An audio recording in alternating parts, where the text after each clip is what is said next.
시청자 여러분 안녕하십니까. 오늘 시간은 지난 시간에 이어서 레위기 강해 15번째 시간입니다. 레위기 5장 1절로 6절 말씀을 제가 봉독해 드립니다. 그런데 만일 어떤 혼이 죄를 지으면 곧 그가 보았든지 그것에 관하여 알았든지 간에 맹세하는 음성을 들어 한 증인이 되는 경우, 만일 그가 그것을 발설하지 아니하면 그때 그는 그의 죄악을 담당할지니라.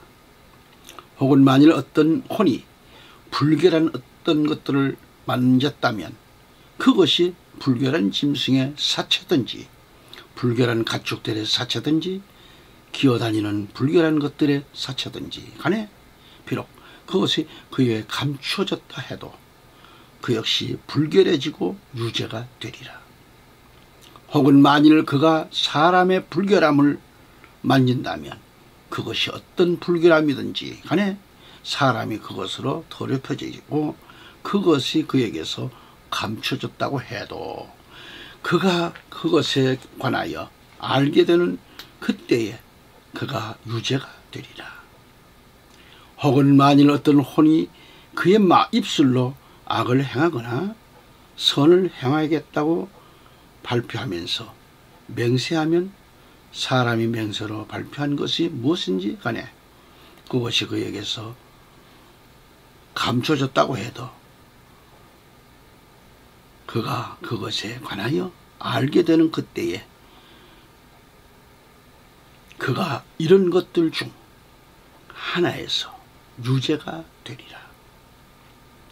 그리고 그가 이런 것들 중 하나에서 유죄가 될 때 이러한 일이 일어나야 하리니 그가 자신이 그 일에 있어 죄를 지었다고 자백할지니라. 그런 다음에 그는 자신이 저지른 자신의 죄로 인하여 주께 그의 범법제들을 가져올지니 양이나 염소 떼에서 속한 취한 암컷 한 마리로 어린 양 한 마리나 염소를 얻을 중에서 취한 새끼 염소 한 마리를 죄제물로 가져올지니라. 그런 다음에 제사장은 그의 죄에 관해 그를 위하여 속죄를 이행할지니라. 아멘. 자, 이 시간 첫 번째 생각해 볼 것은 속죄함을 받아야 할 사람들입니다.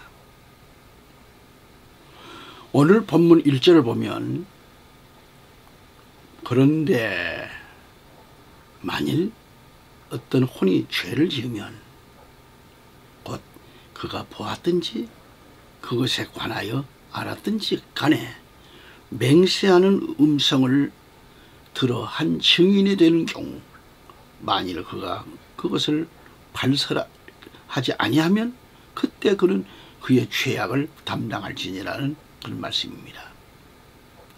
여기서 한 증인이라고 했는데 증인,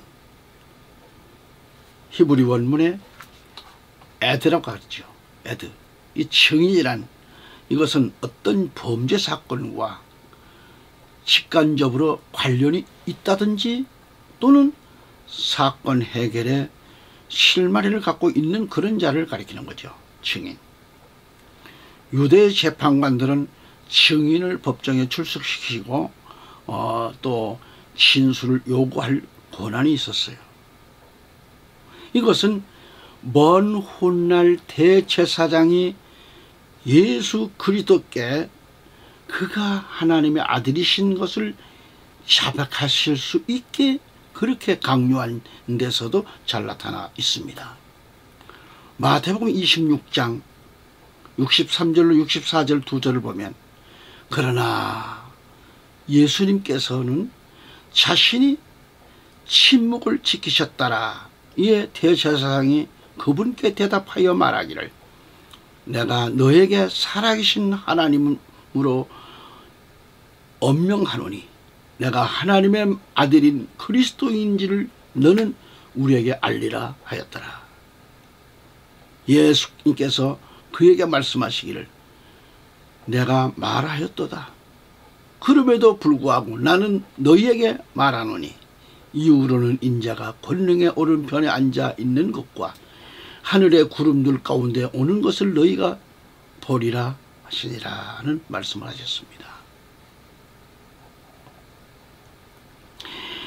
그런가 하면 이 사건에 증인된 자 역시 법정에서 보고 들은 바 사실을 그대로 증언할 의무가 있는 거죠. 한편 모세율법은 사건의 정확한 심리와 판결을 위해 2명 이상의 증인을 세우도록 규정하고 있죠. 민수기 35장 30절에 가보면 누구나 어떤 인간을 죽이는 살인자는 증인들의 입으로 사형에 처해져야 하리라. 그러나 한 명의 증인이 어떤 인간을 대적하여 증언해서는 그로 하여금 죽게 하지 말지니라는 말씀을 봅니다. 이 외에도 신명기 19장 15절 또 마태복음 18장 16절 고린도후서 13장 11절 등등에서 이 말씀을 찾아볼 수가 있습니다. 특히 증인으로 요청을 받는 사람, 이런 자는 반드시 사실대로를 그대로 증언해야 합니다. 어떤 이유로든지 침묵으로 진술을 거부하거나 회피해서는 안 됩니다. 왜냐하면 그 자신의 침묵이나 방조했을 경우는 재판 결과가 왜곡될 수 있기 때문에 그래요. 만일 그렇게 되었을 경우 증인도 그 책임에서 궁극적으로 회피할 수 없다고 하는 것을 알아야 합니다. 만약 증인이 인간적인 그런 정 때문에 그 피의자의 위협 등으로 인해 증언을 거부했을 때 증인은 결국 죄인과 한 편이나 다를 바가 없었다는 것이 그런 얘기죠. 그래서 잠언서 29장 24절 가서 말씀 보면 도둑과 협력자가 되는 자는 누구나 자기 자신의 혼을 증오하느니라. 그는 저주하는 것을 들어도 그것을 폭로하지 않느니라라는 말씀을 봅니다. 그래서 이러한 자는 비록 고인은 아니라 할지라도 결과적으로 이러한 자는 간접적 범행의 그런 가담한 것으로 간주되고 속죄가 필요한 거죠. 그래서 증인을 거부하거나 사실 그대로 진술치 않음으로써 죄를 범한 자는 속죄를 위해 속죄제를 드리기 위해 앞서 먼저 자신의 입술로 사실을 하나님께 고백해야 합니다. 결국 이러한 사실은 진리 앞에서 침묵하는 자는 그 죄책을 피할 수 없다 하는 것을 이 사실을 교훈하고 있는 거죠. 오늘 본문 말씀을 이해하기 위해서 이 법적인 증인에 대해서 참고로 부연 설명을 해드리는 데 있습니다. 둘째로 불결한 것들을 접촉한 자를 다루고 있는 거예요. 두 번째는 불결한 자를 접촉하는 것. 오늘 본문 레위기 5장 2절을 보면 혹은 만일 어떤 혼이 불결한 어떤 것들을 만졌다면 그것은 불결한 짐승의 사체든지 불결한 가축들의 사체든지 기어다니는 불결한 것들의 사체든지 간에 비록 그것이 그에게 감춰졌다고 해도 그 역시 불결해지고 유죄가 되리라는 그런 말씀이죠. 그래서 이 말씀에서 불결한 것들을 접촉한 자에 대해서 말씀하는 겁니다. 여기서 속죄제를 드려야 할 두 번째에 해당하는 경우는 불결한 것들을 만짐으로 자신이 불결하게 되는 그런 자의 속죄규례를 말씀하고 있는 거죠. 레위기 이 정결율법상 사람이 부정케 되는 경우인데, 첫째로 불결한 짐승의 사체, 둘째는 불결한 가축들의 사체, 셋째는 기어다니는 불결한 것들의 사체, 넷째는 사람의 불결함을 만졌을 때 그런 경우입니다. 이것들을 만지고 그로부터 감춰졌다고 해도 그가 그것에 관하여 알게 되는 그때에 그가 유죄가 된다고 말씀하고 있습니다. 이처럼 레위기서의 징벌율법은 사체가 저주와 심판의 결과로 이어졌다고 하는 것을 볼 수 있는 거죠. 창세기 3장 19절에도요. 게다가 이러한 사체와 접촉된 자들은 속죄제를 통해 정결함을 얻어야만 된다는 사실입니다. 이처럼 하나님께서 이스라엘 백성들에게 모든 부정한 것들을 멀리하도록 그렇게 명령하신 이유가 뭘까요? 이유가 바로 외적인 정결을 통해서 내적인 정결, 즉 하나님의 법도와 율례에 순종하는 마음으로 거룩하신 하나님의 성품을 쫓아 택하신 백성답게 거룩하게 그렇게 살라는 말씀입니다. 그러한 뜻이 여기 담겨 있는 거예요. 사도 바울은 데살로니가전서 4장 7절에 보면 이는 하나님께서 우리를 불결함이 아니라 거룩함에 이르도록 부르셨기 때문이라고 말씀합니다. 세 번째, 사람의 불결함을 만진 자에 대해서 말씀합니다.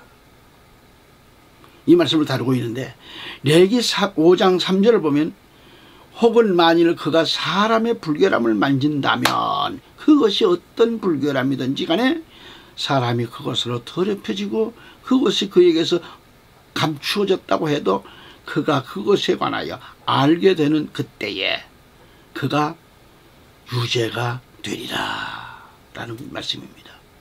여기서 구체적으로 불결함에 대해서 지적하고 있는 이 말씀인데요. 첫째는 각종 피부병과 문둥병에 걸린 그런 자에 대해서 레위기 13장 아니 13절 5장 13절 14절에 이렇게 쭉 볼 수가 있겠고 14장까지. 두 번째는 유출병에 걸린 자에 대해서도 레위기 15장 1절로 15절까지 계속 나와 있습니다. 성경을 읽어보시기 바랍니다. 세 번째는 설정한 자에 대해서도 레위기 15장 16절 18절까지 나와요. 설정한 자들. 넷째로 월경하는 여자에 대해서도 레위기 15장 19절 24절에 나오고, 그 다음에 다섯째로 혈류병 걸린 여자에 대해서도 레위기 15장 25절 30절에 기록되어 있습니다. 이게 불결함을 말씀하면서 이와 같은 자들과는 무의식 중에 접촉할 가능성이 높았기 때문에 고범죄로 분류하는 거예요. 고범죄, 최고의 형량이죠. 고범죄로 분류하지는 않습니다만 어쨌든 간에 따라서 이로 인해 부정해졌을 경우 단순한 그날 저녁까지만 부정하였기 때문에 옷을 빨고 속죄제를 드림으로 말미암아 정결해질 수 있다는 말씀이 레위기 11장 24절 39절에 나와 있습니다. 그 다음에 소원을 이행하지 않는 자도 역시 유죄라는 것, 그에 대해서 말씀을 드리면 레위기 5장 4절을 보면 혹은 만일 어떤 혼이 그의 입술로 악을 행하거나 선을 행하겠다고 발표하면서 맹세해요. 맹세하면 사람이 맹세한 발표한 것이 맹세로 발표한 것이 바로 무엇이든지 간에 그것이 그에게서 감춰졌다고 해도 그가 그것에 관하여서 알게 되는 그때에 그가 이런 것들 중 하나에서 유죄가 되리라고 합니다. 여기서 속죄함을 받아야 할, 죄를 사함받아야 할 사람은 자신이 소원한 일에 대해서 그대로 이행하지 않는 사람을 말합니다. 이행하지 않는 사람. 말은 했어요. 말은 했는데 생각 없이 경솔하게 했다든지, 또한 순간적인 그런 혈기나 흥분 또는 뭐 위기, 위선적인 그 교만이나 자랑 등으로 헌맹세를 했다 하더라도 그것은 하나님의 제3계명에 위배되는 그런 행위이기 때문에 죄가 된다는 것을 알아야 한다 그런 얘기죠. 그래서 그리스도께서는 마태복음 5장 34절에서 그러나 나는 너희에게 말하노니 전혀 맹세하지 말라. 하늘을 두고도 하지 말라. 이는 그것이 하나님의 보호자이기 때문이라고 하셨는데 전혀 맹세하지 말라는 말씀에 전혀 맹세하지 마라. 마태복음 12장 36절에 그러나 내가 너희에게 말하노니 사람들이 말할 모든 빈말마다, 말하는 것 가운데 빈말, 헛된 말이죠. 헛된 말, 빈말마다 심판의 날에는 그들이 그것에 관하여 자기가 뱉은 말에 관하여 회개 보고를 해야 하리라 그렇게 말씀합니다.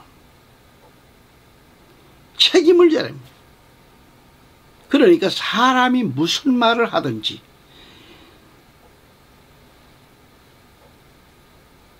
빈말이라도 맹세한 것 때문에 심판의 날에는 그것에 관하여 회개 보고를 해야 한다 그런 얘기예요.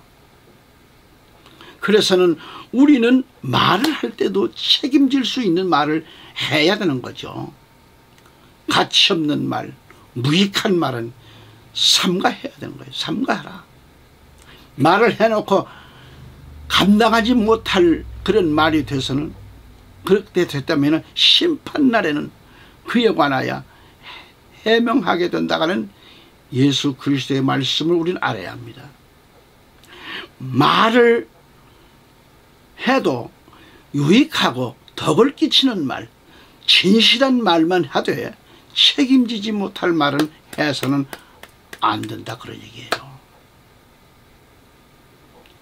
거기에 두 번째로 속죄함을 받은 방법은 어떻게 해야 하는가 그러면 죄를 속죄함 받게 됩니다.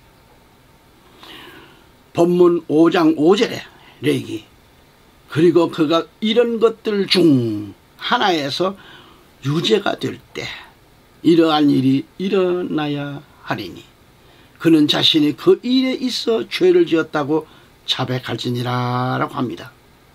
여기서 이런 것들 중 하나에서 네 가지 경우를 말한다면 이 네 부류의 사람 중에 누구든지 자신의 허물을 깨달은 자는 속죄제를 드리기에 앞서 해야 할 것은 반드시 자신의 죄를 자백하는 거죠. 따라서 이것은 세 가지 사실을 말해주는 겁니다. 예컨대 죄사함을 받기를 원하는 사람이라면 첫째, 제일 먼저 자신이 죄인임을 인정하라는 거고요. 두 번째는 그 죄로 인해 자신은 징계받을 수밖에 없는 존재라는 것을 깨달아야 한다 그런 얘기고요. 세 번째는 죄사함을 받은 것은 온전히 하나님의 은혜인 것을 알라는 얘기예요. 그래서 결과론적으로 이러한 세 과정은 바로 구원의 은혜를 사모하는 복음 시대의 모든 성도들에게도 필연적으로 요구되는 그런 속죄의 원리라고 보는 겁니다. 한편 유대인의 전통에 의하면 허물이 있는 자는 속죄제를 하나님께 드릴 때 그 제물의 머리에 안수하면서 자신의 죄과를 구체적으로 짐승에게 전가시키는 거죠. 구체적으로 하나님의 앞에다가 다 자백해야 한다는 것을 또 볼 수가 있습니다. 그 다음에 세 번째, 속죄제를 드려야 할 방법입니다. 본문 6절 말씀 가보면, 그런 다음에 그는 자신이 저지른 자의 자신의 죄로 인하여 죽게 그의 범법 제물을 가져올지니 양이나 염소떼에서 취한 암컷 한 마리로 어린 양 한 마리나 염소들 중에서 취한 그런 새끼 염소 한 마리를 죄 제물로 가져올지니라. 그런 다음에 제사장은 그의 죄에 관해 그를 위하여 속죄를 이행할지니라라고 말씀하고 있어요. 말씀을 보았듯이 그는 자신이 저지른 자신의 죄로 인해서 하나님께 그의 범법 제물을 가져오는데, 그 범법 제물이 죄 제물인 속건 제물인 걸 알아야 돼요. 이러한 짐승을 가져와서 죄 제물로 바치는 겁니다. 이때 준비할 속건 제물은 암컷의 어린 양이나 염소 새끼를 드려야 하는데, 이것은 일반인을 위한 그런 제물이죠. 여기서 속죄를 이행하라는 것에 해당하는 이 카파르의 기본 뜻은 뭐예요? 덮다라는 의미입니다. 카파르. 이것은 희생제물의 피가 하나님의 공의의 심판과 진노를 덮어 가려운다는 그런 사상이죠. 그러나 구약시대에 실시된 모든 짐승의 속죄 제사 제물에는 불완전하고 무형적 성격을 띤 제사였습니다. 결국 인류의 모든 죄를 속죄하여 어린 양 되신 예수 그리스도로 인해 구약시대의 모든 속죄 사상은 영원히 완성된 것을 말씀하고 있는 거예요. 사도 바울은 히브리서 9장 11절 14절을 통해서 이렇게 설명합니다. 그러나 그리스도께서 다가올 좋은 것들의 대제사장으로 오시되 사람들의 손으로 지어지지 아니한, 즉 이런 건물 중 하나가 아닌 더 위대하고 더 완전한 성막을 통해 오셔서 염소들이나 송아지들의 피로도 아니요 오직 그분 자신의 피로 그분께서 단번 거룩한 처소 안으로 들어가셔서 우리를 위하여 영존하는 구속을 얻어 내셨느니라. 그런즉 만일 수소들의 피와 염소들의 피와 한 암송아지의 제들을 불결한 자들에게 뿌림으로써 육신의 정화에 이르도록 성결하게 구별한다면, 하물며 영존하신 성령을 통하여 자신을 흠없이 하나님께 바쳐진 그리스도의 피는 죽은 행위들에서 너희 양심을 깨끗이 씻어내어 얼마나 더 살아계신 하나님을 섬기도록 하겠느냐, 이런 말씀으로 설명하고 있습니다. 할렐루야. 둘째로, 그러면 죄제물인 속죄제란 서민들을 위해서 허락된 제사를 가리키는 거예요. 그런 제물. 레위기서 5장 7절 10절 가서 보면은요, 그런데 만일 그가 어린 양 한 마리를 가져올 수 없다면 그때 그는 자신이 저지른 자신의 범법으로 인하여 산비둘기 2마리나 집비둘기 새끼 2마리를 주께 가져올지니 한 마리를 죄제물로 삼고 다른 한 마리는 번제물로 삼을지니라. 그런즉 그는 그것들을 제사장에게 가져올지니라.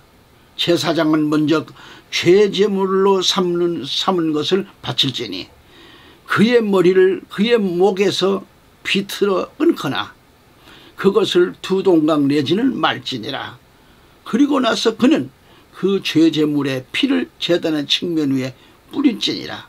그리고 그 피의 나머지는 제단 바닥에 짜내져야 하느니라. 짜란 말이죠. 짜내져야 된다. 짜라 이 말이죠. 그것은 죄제물이라. 그런 다음에 그는 그 방법대로 방식대로 두 번째 것을 번제물로 바칠지니라. 그런 다음에 제사장은 그가 저지른 그의 죄로 인하여 그를 인한 속죄를 이행할지니라. 그리하면 그것이 그에게서 용서되리라 라고 했습니다. 아멘. 전능하신 하나님은 형편이 아주 어려운 그런 서민들을 위해서 죄 제물을 선택하여 드릴 수 있는 길을 열어주셨습니다.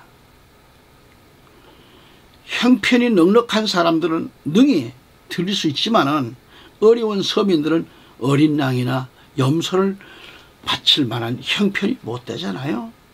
그래서 서민들은 산비둘기 2마리나 어린 집비둘기 2마리를 하나님께 가져와서 한 마리는 죄 제물로 드리고 또 한 마리는 번제물로 드릴 수 있도록 허락하신 거예요.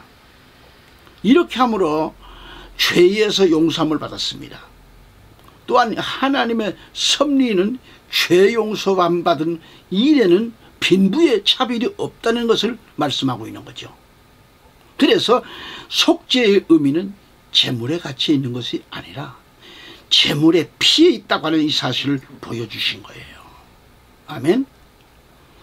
그 다음에 속죄제는 극빈자를 위한 제사입니다. 극빈자를 위한 제사다.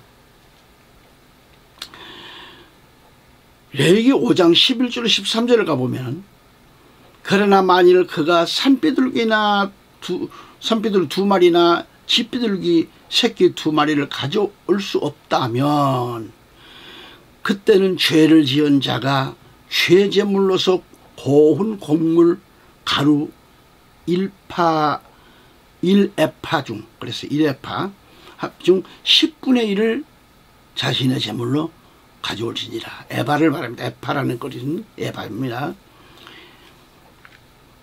에바가 아니고 에파라고 보는 거죠. 자, 그는 그것 위에 기름을 바르지 말지니 그는 어떤 유황도 그 위에 놓지 말지니라. 이는 그것이 죄 제물이기 때문이라. 그때 그는 그것을 제사장에게 가져올 것이요 제사장은 그것에서 자기 손으로 한 줌을 취할지니 곧 그것의 기념물이라. 그리고 그것을 불로서 드려지는 제물들에 따라 주께 제단 위에서 태울지니라. 그것은 죄 제물이라. 그런 다음에 제사장은 그가 이런 것들 중 하나에 대해서 저지른 그의 죄와 관련하여 그를 위한 속죄를 이행할지니라. 그리하면 그것이 그에게서 용서되리라. 그리고 남은 것은 음식 제물같이 제사장의 것이 되리라는 긴 말씀이죠.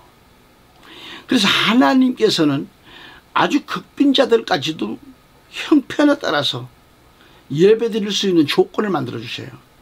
제사 드릴 수 있는 이 조건, 제사 드릴 수 있는 제물의 종류를 허락하신 거예요.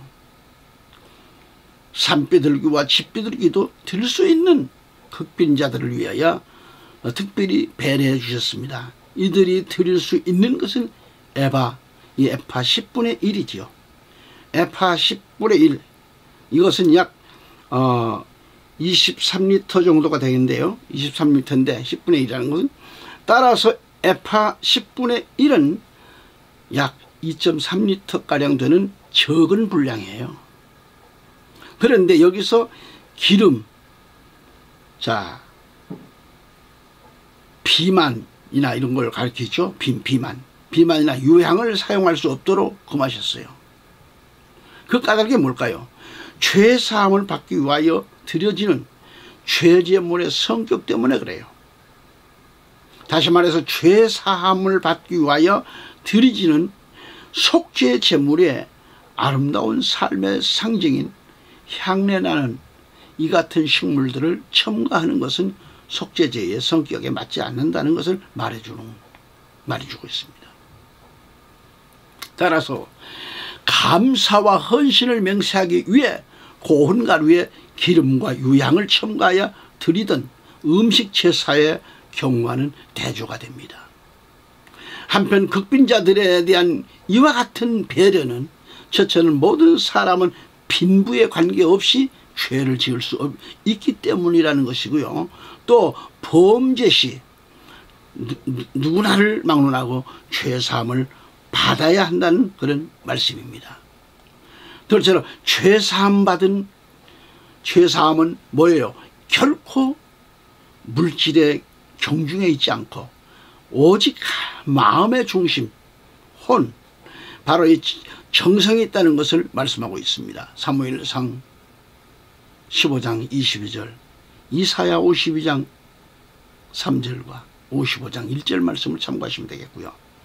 사무엘상 15장 22절에서 그러므로 이제 제가 간구하오니 저의 죄를 면하여 주시고 저와 함께 돌아가셔 제가 주께 경배할 수 있게 해 주소서라는 말씀과 이사야 52장 3절에 이는 주가 이같이 말하기 때문이라 너희가 아무것도 받지 않고 너희 자신을 팔았으니 너희는 돈을 내지 않고 구속을 받으리라는 말씀과 이사야 55장 1절에서 호 목마른 모든 자들아 너희는 저마다 물들로 오라.